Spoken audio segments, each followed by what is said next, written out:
Баршаңызға қайырлы күн достар. Бүгін сіздермен бірге қыста таптырмайтын цецебли салатын жасайтын боламыз. Міне видеода көріп тұрғандарыңыздай барлық көкөністерді тазалап, жуып, ертартқыштан өтетіндей етіп, майдалап турап аламыз. Мен помидорды алдын ала турап қойдым.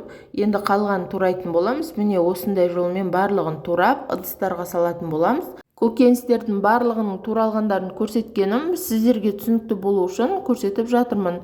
Міне барлығын турап болды. Енді көкөністерді ертартқыштан өткізіп, үлкен ыдысқа жинайтын боламыз.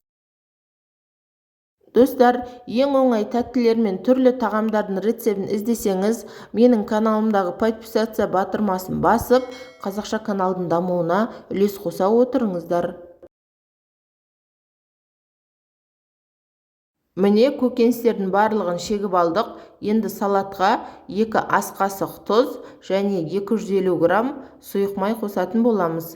Қант қосу ол өз еркіңізде. Егер қосқыңыз келсе, 1 ас қасық қоссаңыз болады. Осылай барлығын араластырып, отқа қоятын боламыз. Чеснокты қоспаймыз, ең соңында қосатын боламыз. Отқа қойған соң, жақсылап бір қайнаған соң, жарты сағатқа тағы да астын басып, жақсылап қайнатып аламыз. Арасында қозғап тұруды ұмытпаңыз, асты жабысып қалуы мүмкін. Міне жарты сағат уақыт өтті. Ащы бұрыш, чеснок, укропты салатын боламыз. Мен ащы бұрышты шекпедім, осылай бүтіндей сала салдым. Жақсылап араластырып алып, укропты саламыз. Укроп салу міндетті емес. Егерде укропты ұнатып жатсаңыз, салсаңыз болады. Дәмін ерекше етіп тұрады. Жақсылап араластырып, тұзын көріп, тағы да 20 минутқа қоямыз.